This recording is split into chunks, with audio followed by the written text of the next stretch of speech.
कार्यक्रम की अध्यक्षता कर रही हमारी दीदी ममता बरकड़े, ग्राम पंचायत मानिकपुर की सरपंच हैं। और इस कार्यक्रम के मुख्य अतिथि दादा प्रेम शाह मरावी, आपके चरणों को मेरा सादर सेवा जोहार।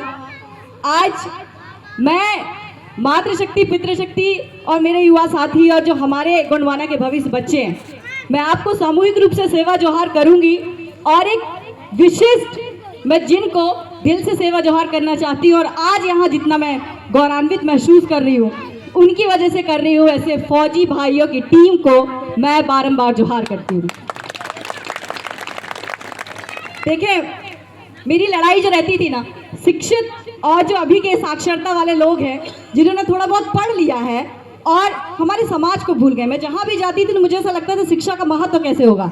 शिक्षा को मैं अलग तरीके से देखती हूँ, साक्षरता को अलग तरीके से देखती हूँ। साक्षरता मतलब जिसको पढ़ना लिखना आ गया, शिक्षित मतलब जिसको सामाजिक व्यवहारिक दोनों ज्ञान है ना।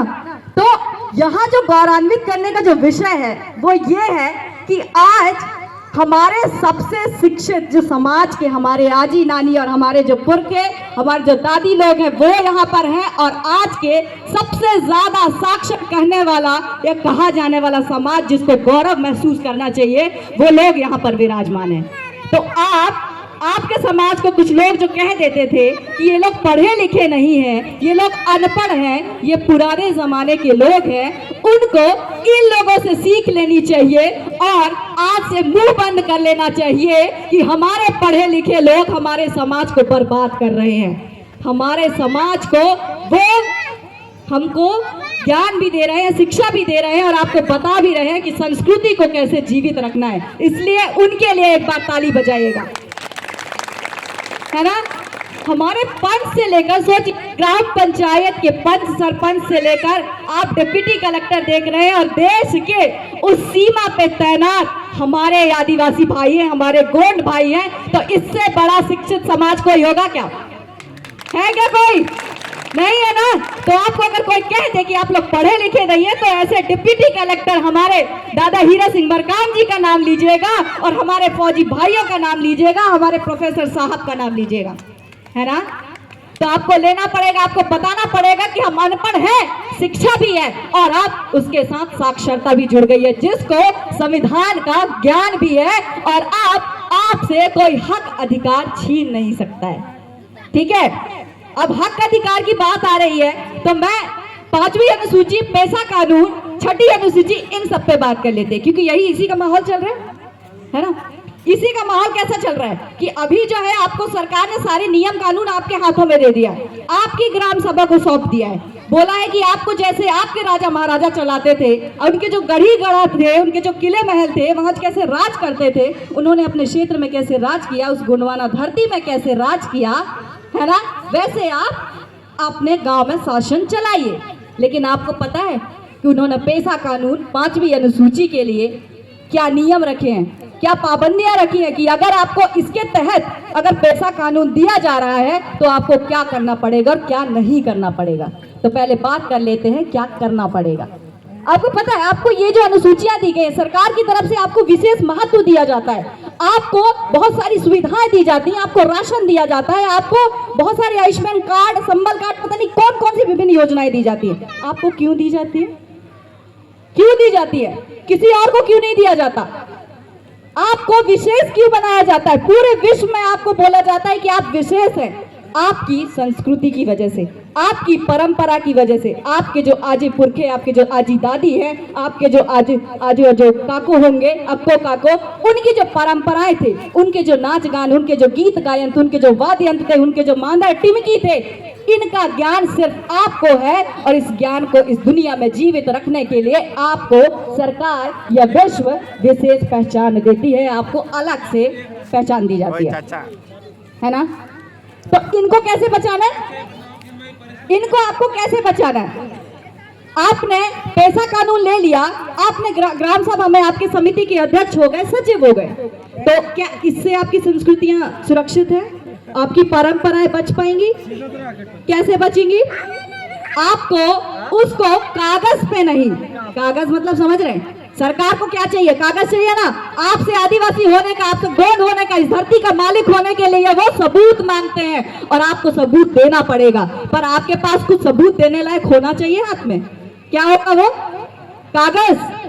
कागज। हम तो, हमारा इतिहास तो कहीं लिखा हुआ ही नहीं है, हमारे लोग पढ़ते नहीं थे। संविधान के बाद, हो सकता है उसके पहले बाबा भीमराव अंबेडकर हो गए, जयपाल मुंडा जी हो गए, रामदयाल मुंडा जी हो गए, उनके पास किताबें थी, उन्होंने पढ़ी और आपके पास, आपके सामने पेश किया। और अब मोतीराम कंगाली दादाजी हो गए, दादा प्रेमचंद मरावी जी के गीत हो गए। लेकिन इसके पहले क्या आपके पास क्या था जिसको पूरा विश्व बचाना चाहता है, इस धरती पे आपको जीवित रखना चाहता है उन्हीं परंपरा रीति रिवाजों के साथ?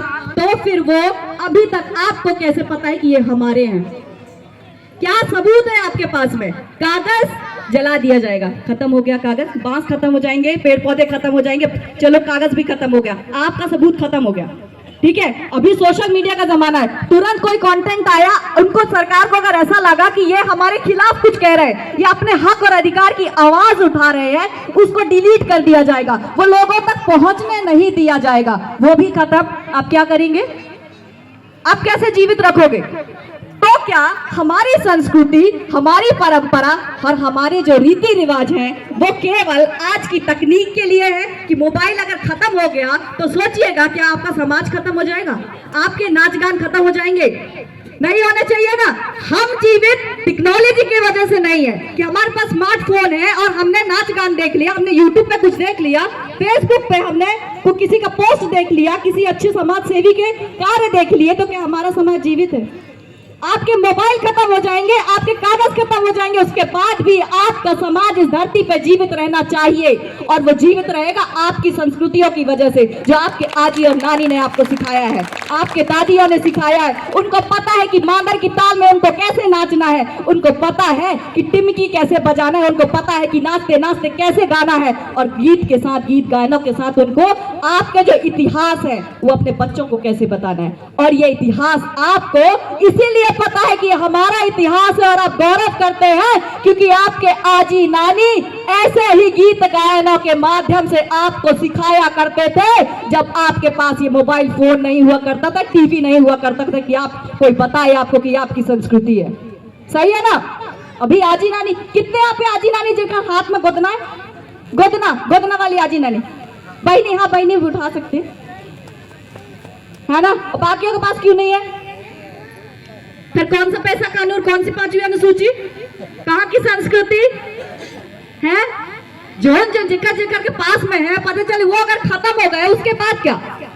हमको इसी को लेकर के, यही हमारी संस्कृति और परंपरा है जिसकी लड़ाई हम सरकार से लड़ रहे हैं। समझ आ रहा है ना? इसी की लड़ाई हम लड़ रहे हैं कि हमको ये बचाना है, हमको कागज पे दर्ज नहीं होना है, सिर्फ कागज पे दर्ज होके एक दस्तावेज बन जाएंगे आप। लेकिन आपको अगर सच में आपके समाज को जीवित रखना है, इस दुनिया को जीवित रखना है, इन पेड़ पौधों को, जल जंगल जमीन को जीवित रखना है, तो आपको इस प्रकृति को, इस धरती को अपने शरीर में धारण करना पड़ेगा, जो हमारे और आपके पुरखों ने सिखाया हुआ है। समझ आया? तब हमारी 5वीं अनुसूची काम की हुई, तब हमारा पैसा कानून काम का हुआ। हम बात तो कर रहे हैं, लेकिन जब पैसा कानून की बात करने लगते हैं तो हमको लगता है कि हमारे पास तो सारे हक अधिकार आ गए, अब हमारा जैसा शासन चलेगा, हम जैसा चाहेंगे, जैसा लोग चाहेंगे कि हमारे हिसाब से चले, हम चला देंगे। ऐसा हो गया क्या? नहीं ना। थोड़ी सी लड़ाई हो गई, 2 भाइयों में जमीन की लड़ाई हो गई, थोड़ा सा 1 बीघा या थोड़ी सी जमीन, 1 बीघा तो बहुत ज्यादा हो गया, थोड़ी सी जमीन बड़े भाई ने जोत लिया, आप क्या करते हो? पुलिस के पास जाते हो? जाते नहीं जाते हो कि हमारे भाई ने मेरी जमीन हड़प ली? वो हड़पना क्या हुआ? आपको आपके ग्राम सभा में, आपकी जो समिति है, आपके जो मुकद्दम है, आपकी जो पंचायत, उनके साथ बैठ के आपको बात करके सुलटाना चाहिए था ये मामला, और आप कहाँ चले गए? थाने में। आपका पैसा कानून रद्द हो गया, किसी काम का नहीं। सरकार यही कह रही है, आपकी जो पुरखौटी व्यवस्था थी, आपकी जो पुरखों की व्यवस्था थी, उसके हिसाब से हर चीज करना है। अगर वो मामले पहले होते थे, समाज में बिगड़ने से लेके बनने तक के सारे काम आपका समाज करता था, तो बीच में सरकार कहां से आ गई? बीच में वो थाना कहां से आ गया? नहीं आना चाहिए ना, नहीं ना। या फिर आप इतने कमजोर हो गए, आपकी सोच, आपकी जो क्षमता है इतनी कमजोर हो गई कि आप फैसले नहीं ले सकते। जो आपके आजी नानी और आपके जो आजी दादी थे, जिन्होंने पढ़ाई नहीं करी, जिन्होंने कोई संविधान नहीं पढ़ा, जिन्होंने कोई किताब नहीं पढ़ी, उनको फैसले लेने कैसे आते थे? हमेशा आपके न्याय की बातें कैसे कर लेते थे वो? क्योंकि उन्होंने वो व्यवस्था सीखी है, किताब बाद में आई है, उन्होंने पहले आपको शिक्षा दी है और उस शिक्षा की बदौलत आप हो, हम हैं, और ये शिक्षा जब तक हम हैं और हमारे बच्चों को आपने नहीं दी तब तक आपका समाज खत्म हो गया होगा। और ये लोग जो हमको कागज के टुकड़ों में अभी बांट रहे हैं संस्कृति के नाम पर कि आपकी संस्कृति जब तक जीवित है तब तक आपका समाज जीवित है। आप जीवित हैं इसलिए संस्कृति जीवित नहीं है। आपकी विशेष संस्कृति, आपका पहनावा, आपका गोदना, आपके जो बंडी है, आपके जो गहने हैं, आपके जो हवाल सुतियां हैं, इनकी वजह से आप जीवित हैं, आपको विशेष पहचान दी जाती है। आपकी वजह से हमारे गहनों को, हमारे आजी नानी के कपड़ों को, वेशभूषा को, इस कलगी को अलग पहचान नहीं मिलती है। आपको ये देख के बता दिया जाएगा कि ये गोंड है, ये आदिवासी है ना। लेकिन अब बताओ, अगर हम कहीं जा रहे हैं बाहर, मान लो एग्जाम्पल ले लो कि आप जैसे भाई साहब दिल्ली में रहते हैं ना, दिल्ली में आप जाओगे, इन्होंने अगर आप जा रहे हैं वहां पर तो आपको आप इनको देख के पता नहीं कर पाएंगे, क्योंकि हम तो वहाँ सिविल कोड में रहेंगे, मतलब सिविल ड्रेस में रहेंगे ना। वहाँ पे कौन सी ड्रेस में रहेंगे? नॉर्मल कोई सा भी ड्रेस पहन लिया, हमने कोई सा ड्रेस पहन लिया। आप मुझे भोपाल में मिले, मैं नॉर्मल ड्रेस में रही, तो ये कैसे पता चलेगा कि ये मेरे समाज का भाई है? हमारी संस्कृति, हमारी जो परंपरा, हमारा जो पहनावा है, संचार का बहुत बड़ा अच्छा और बहुत सुंदर सा एक वो उदाहरण है कि हम जो है ना, हम अपने कपड़ों से, हम अपने आभूषणों से बहुत कुछ व्यक्त कर देते हैं, जिसके लिए भाषा की शायद जरूरत भी ना पड़े, है ना। मैं पहन के ये आभूषण जाऊंगी और अगला कोई समाज का माताएं पहने होंगी या भाई मेरे जो होंगे, काका जो नाना है वो होंगे, अगर मुझे विश्व के किसी कोने में भी मिलेंगे ना, वो मुझे पहचान जाएंगे कि मेरे समाज का है। और वो अगर ना चाहे तब भी मुझसे जरूर बात करेगा, कि पूछेगा कि कहाँ से हो। अगर मैंने बताया कि मैं डिंडौरी से, जरूर पूछेगा कि नाम क्या है।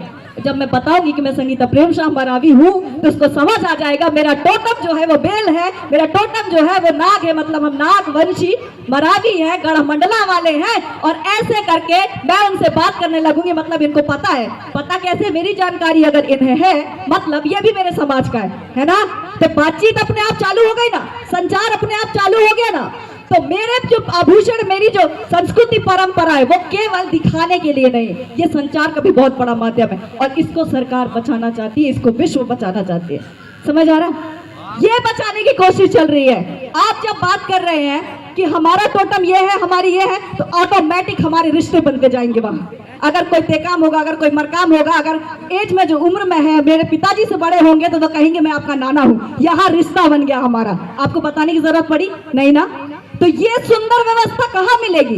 सिर्फ आपके पास में, आपके समाज के पास में। और इस सुंदर व्यवस्था को बचाने की लड़ाई आप लड़ रहे हैं, क्योंकि ये हमारी परंपरा है, ये हमारी संस्कृति है। और इसे बचाने की अगर आप लड़ाई लड़ रहे हैं, तो मुझे लगता है कि आप इस गोंडवाना साम्राज्य को, जहां पर किसी न बैगा के खिलाफ, न किसी ढोलिया भाई के खिलाफ, न चमार भाई के खिलाफ, न गोंड भाई के खिलाफ, जहां एक दूसरे के विरुद्ध हमारे मानसिक ये जो सोच है, वहां जब विरोध पैदा नहीं होता, जब हमारे अलग अलग जो लोगों के प्रति नफरत पैदा नहीं होती, जाति के नाम पे, धर्म के नाम पे, तो ये मेरा सुंदर समाज आदिवासी समाज है ना। ये मेरा समाज है। और ऐसे समाज को आप उदाहरण मानिए।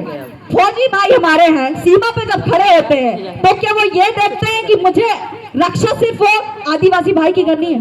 नहीं देखता होगा, नहीं देखता ना।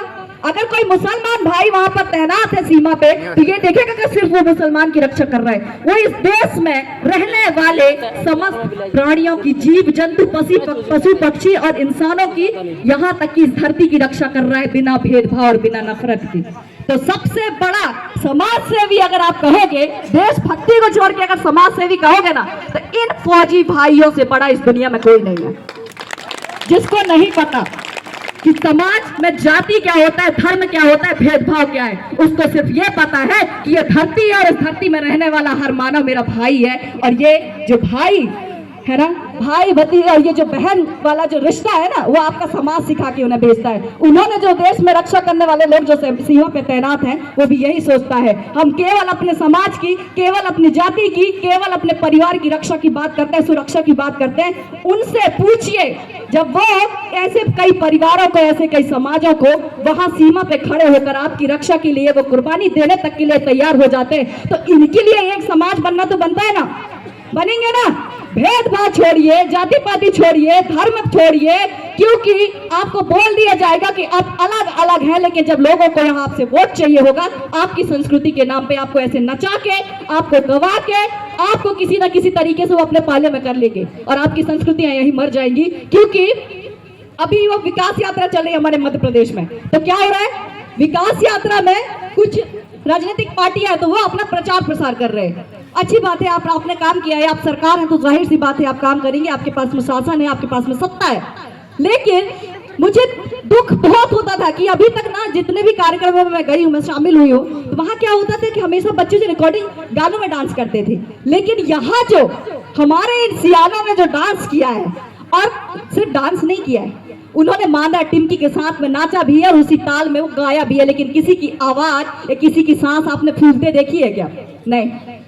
ये ताकत आपके पुरखों ने सिखाई है कि हमको एक वाद्य यंत्र कैसे तैयार करना है। उस वाद्य यंत्र को हमारे समाज के लोगों ने बनाया भी है, उसको बजाया भी है, गीत गाया भी है और आज नाच भी रहे हैं। इन संस्कृतियों को आपको बचाना है, तब आपकी लड़ाई किताबों और समाज के बीच में जब तालमेल बैठा पाएंगे, तब आपकी लड़ाई सही साबित होगी, है ना।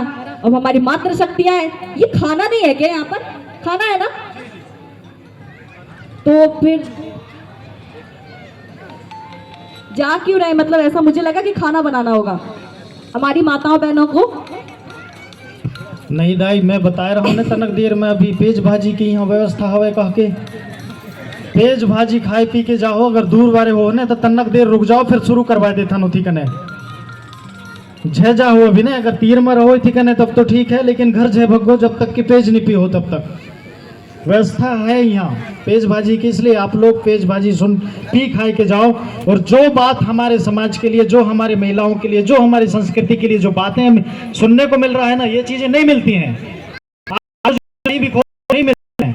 ये बहुत रहस्य है, अभी बताया हूँ आपको ना मैं, 42 से 45 साल का शोध है जो आपके सामने यहाँ आ रहा है सामने।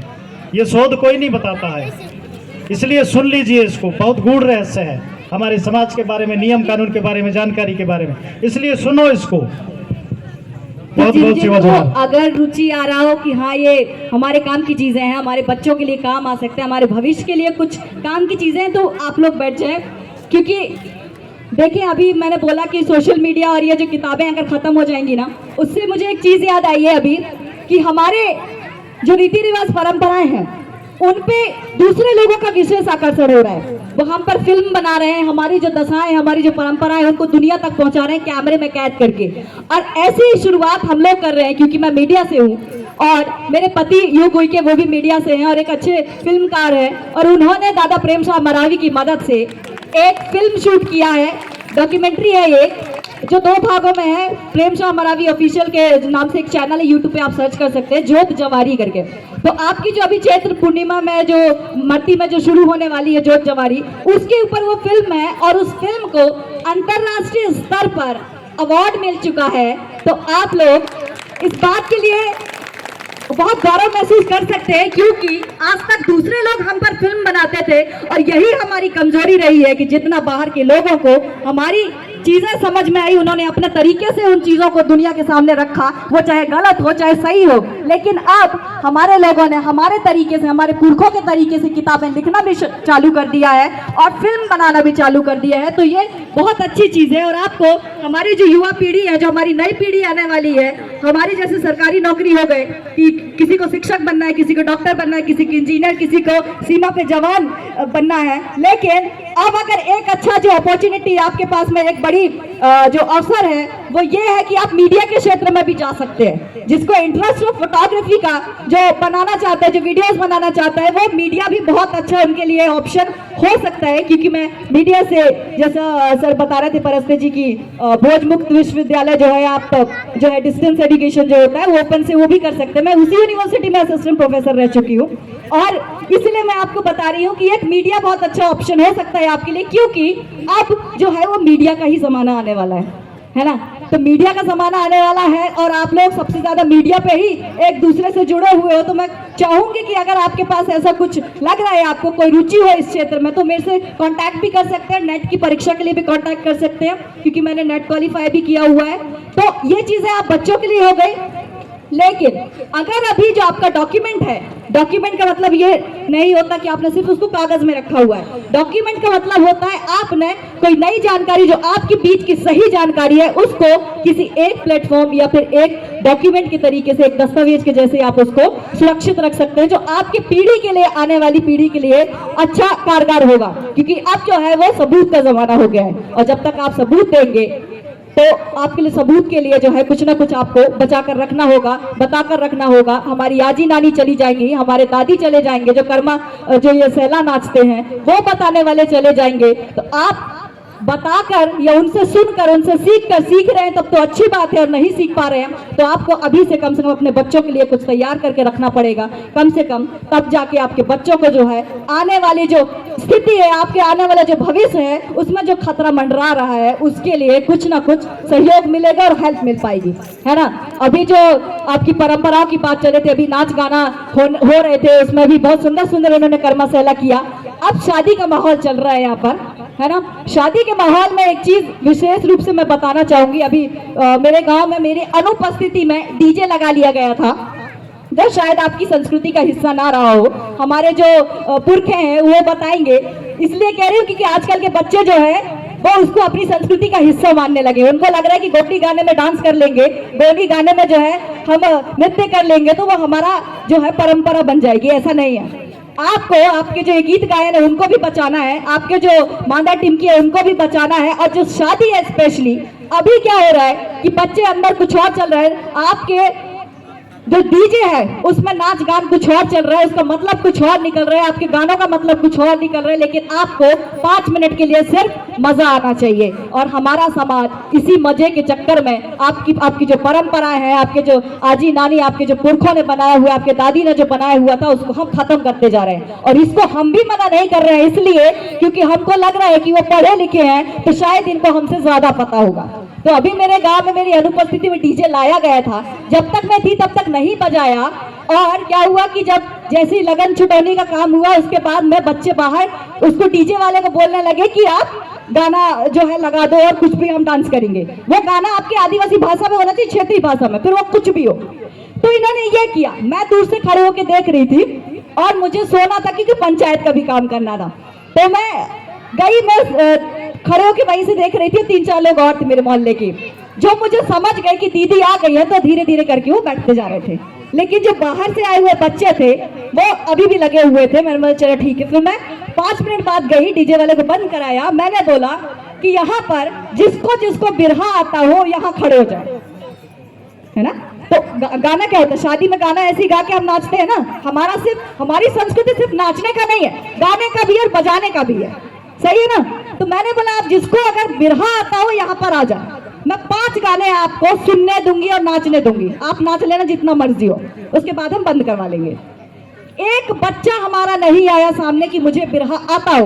बिरहा तब आता जब आपके जो ढोलिया भाई हैं, जिन्होंने नंगारा बजाकर आपके जन्म से लेके, विवाह से लेके मृत्यु तक का काम करता है, उसके नंगारे में जब आप नाचे होते तब आपको बिरहा का मतलब समझ आता और आपको बिरहा आता। लेकिन अफसोस की बात यह है कि आपको अब उस नंगारे से ज्यादा डीजे वाली संस्कृति पसंद आ रही है, जो बहुत गलत है ना। जब बाहर से कोई आएगा, डॉक्यूमेंट तैयार करेगा, देखेगा आपको तिलक भेजना है, तिलक लेके लड़कियां वाले जाते हैं, कुछ 2-4 रुपए लेके जाते हैं लड़के वाले के यहाँ। हमारे यहाँ संस्कृति है, उसमें पत्रिका रहती है पंडित जी की बनाई हुई, है ना, पत्रिका रहती है, वो लेकर आते हैं अपने यहाँ। और क्या करते हैं, उसको लिखा रहता है उसमें जो तिथि वगैरह कि कब कब शादी है, कब कब क्या होना है, तो वो लेकर आते हैं। उसमें आप कुछ लोग ऐसे हैं जो अभी गीत गायन गाने लगे। जब आपके दादी आजी ने वो देखा ही नहीं है, वो गीत गायन हुआ ही नहीं है कभी, तो आपने कहां से नया गाना बना लिया। इसको भी परंपरा बता रहे। मैं कह रही हूँ अभी भी आपके समाज में पाखंडवाद इस तरीके से घुस रहा है कि वो कम से कम 10 से 15 साल बाद आपके समाज की परंपरा बनने वाली है। इस चीज पे आपको विशेष ध्यान देना पड़ेगा। जो आज की युवा है, आपकी संस्कृति को समझिए और उसमें फर्क करना जानिए। हमारी लड़ाई हमारी भाषा में डीजे में नाचने की नहीं है, हमारी लड़ाई है उन वाद्य यंत्रों को जीवित रखना, उन वाद्य यंत्रों को सजाना और आपके जो आजी दादी है उनके गीत गायनों को जीवित रखना, जिसके लिए दादा प्रेम से हमारा अभी पिछले 45-46 साल से कोशिश कर रहे हैं। आप उन्हीं के गाने तो सुन रहे हैं, लेकिन डीजे में, क्योंकि डीजे की आवाज से आपको ना वो गाना समझ आ रहा है, ना आप उन गीतों का मतलब समझना चाह रहे हैं, तो फिर कैसे चलेगा समाज और कैसे चलेगा पैसा कानून। आपको बचाना पड़ेगा, आपको सुधारना पड़ेगा हर चीजें। हमारी माता बहनें जो हैं, आजकल एक और ट्रेंड है, बुरा लग सकता है ये चीज, है ना, कि अभी क्या होता है, आप जो है कह रहे हैं कि हमारे हवाला और सुतिया जो है वो खत्म होते जा रहे हैं, और आपकी जो बहू आती है वो मंगलसूत्र पहनना ज्यादा पसंद करती है। लेकिन एक बात बताइए, जब आप शादी में चढ़ाव में जो है आप खुद अपने ससुराल वाले आप हवाला सुतिया की जगह में मंगलसूत्र लेकर जाएंगे, तो आप उससे पूछ थोड़ी पाएंगे ना कि हमारा हवाल सुतिया है, मंगलसूत्र नहीं है ना, उसकी जगह में उन्होंने वो पहन लिया। आप ये नहीं बता पाएंगे। अभी बीच बीच में क्या शुरू होने लगा है कि लड़के जो है वो मंडप पे बैठ के, मतलब मंडप पे आके जो है वो मांग भरते हैं लड़कियों का। तो मैं एक और चीज बता दूं कि मांग भरना भी हमारी संस्कृति नहीं है, इसलिए क्योंकि आपका समाज में जो महिलाएं हैं उनके पास कभी इतनी फुर्सत नहीं थी। राजा महाराजा जो हुआ करते थे, रानियां हुआ करती थी, जो युद्ध लड़ा करती थी, जो आपके शासन के लिए शासन चला चुकी हैं, आपकी जमीन की लड़ाई लड़ चुकी है, उनके पास इतना समय नहीं होता था कि वो बैठ के सज सवर के सिर्फ ये जो इस्तेमाल की जाने वाली चीजें हो वो हमारे समाज की मुख्य जो होती हिस्सा होती थी, आपके समाज को पालने वाली, आपके समाज को नई दिशा देने वाली होती थी। तो इसे अलग तरीके से मत सोचिए, जैसे आपके समाज में पितृसत्तात्मक पितृ जो लोग हैं, हमारे जो पुरुष है, वैसे ही हमारी माताएं बहनें, तो उनको अलग तरीके से अपनी परंपरा और रीति रिवाजों को बदलने पे फोर्स मत करिए कि देखने में अच्छा लगता है। देखने में अच्छा लगने वाली हर चीज आपकी संस्कृति नहीं है। देखने के लिए बाहर से आपको आएंगे लोग, लेकिन वो देखने की चीज नहीं है ना। उससे हमारा इतिहास जुड़ा हुआ है, इससे हमारा रहस्य जुड़ा हुआ है। जैसे अगर कर्मा गाते हैं, रीना गाते हैं, सैला गाते हैं, तो उनमें आपके जो गढ़ किले थे, उनके राजा महाराजा थे जो महाराज कर चुके, उनके गीत होते हैं। आपको पता चल जाता है किस गढ़ में किसने राज किया हुआ है। मरावी जो लोग हैं वो मंडला गढ़ वाले हैं, गढ़ा कटंगा वाले हैं। अगर जो उइके हैं वो देवगढ़ वाले हैं, है ना, धमदागढ़ वाले मरकाम लोग हो गए। ये कैसे पता चलता है? उनके गीत गायनों के माध्यम से। उससे अलग दिशा मत दीजिए, इन चीजों को बचाइए। अगर ये चीज खत्म हो गई तो आपका समाज खत्म हो जाएगा, और यही समाज अपनी संस्कृति और परंपराओं के लिए जाना जाता है, और उस दिन आपकी परंपरा रीति रिवाज खत्म हो जाएगी। और मैं आशा करती हूँ, अनुरोध करती हूँ एक और बार हमारे जो युवा साथी है उनसे कि चीजों को सिर्फ मनोरंजन के हिसाब से मत सोचिए, मनोरंजन का साधन मत समझिए। आपके 5 मिनट के नाच गान से, 5 मिनट जो आपने डीजे में दिया हुआ है, उससे आपकी संस्कृति खत्म हो सकती है। आप उस नगारे को समझिए जिसने जन्म से, जब जन्म होता है, बिना जब जन्म चौक छठी बरों करते हैं आप, तो उस नगारे में आप करते हैं वो विवाह में आपका नगारा कितना जरूरी है। अगर नगारे से काम नहीं चलता, आपके डीजे जो है डीजे से काम चलने लगता, तो फेरे भी शायद डीजे में लिए होते हैं, है ना। आप जब खत्म हो जाते हैं तो आपका जो देव मिलानी वाला कार्यक्रम होता है वो भी नगारे में होता है, जब भीरी मिलाई होती है तब भी नगारे में होता है। तो आप ये जो हमारे ढोलिया भाई हैं, नगारा बजाने वाले, उनका काम जो है डीजे वालों को मत सौंपिए, क्योंकि तकनीक है, वो टेक्नोलॉजी है। जिस दिन टेक्नोलॉजी खत्म हो गई उस दिन आपके ये गीत गायन खत्म हो जाएंगे, और हमारा समाज हमें गीत गायनों को हमारे आजी नानी दादी के माध्यम से अलग पीढ़ी तक, अगली पीढ़ी तक पहुंचाने का बहुत सुंदर उन्होंने व्यवस्था दिया हुआ है। इसको जीवित रखिए, तब आपका समाज जीवित रहेगा। और इसी अनुरोध के साथ में मुझे आशा है कि थोड़ी बहुत, क्योंकि 100 लोग अगर यहाँ पर आए हुए, तो मुझे लगता है किसी एक व्यक्ति ने भी हमारे समाज के बारे में यहाँ से जाकर थोड़ा बहुत भी चिंतन किया, हमारी संस्कृति को बचाने के लिए, हमारे समाज को बचाने के लिए, हमारी परंपराओं को बचाने के लिए। तो मुझे लगता है कि हमारा भविष्य सुरक्षित है, और हमारा गुणवाना साम्राज्य फिर से इसी धरती पर खिलेगा, फूलेगा, फलेगा। और इन्हीं आशाओं के साथ मैं अपनी वाणी को यही विराम देती हूँ। सादर से वजहार।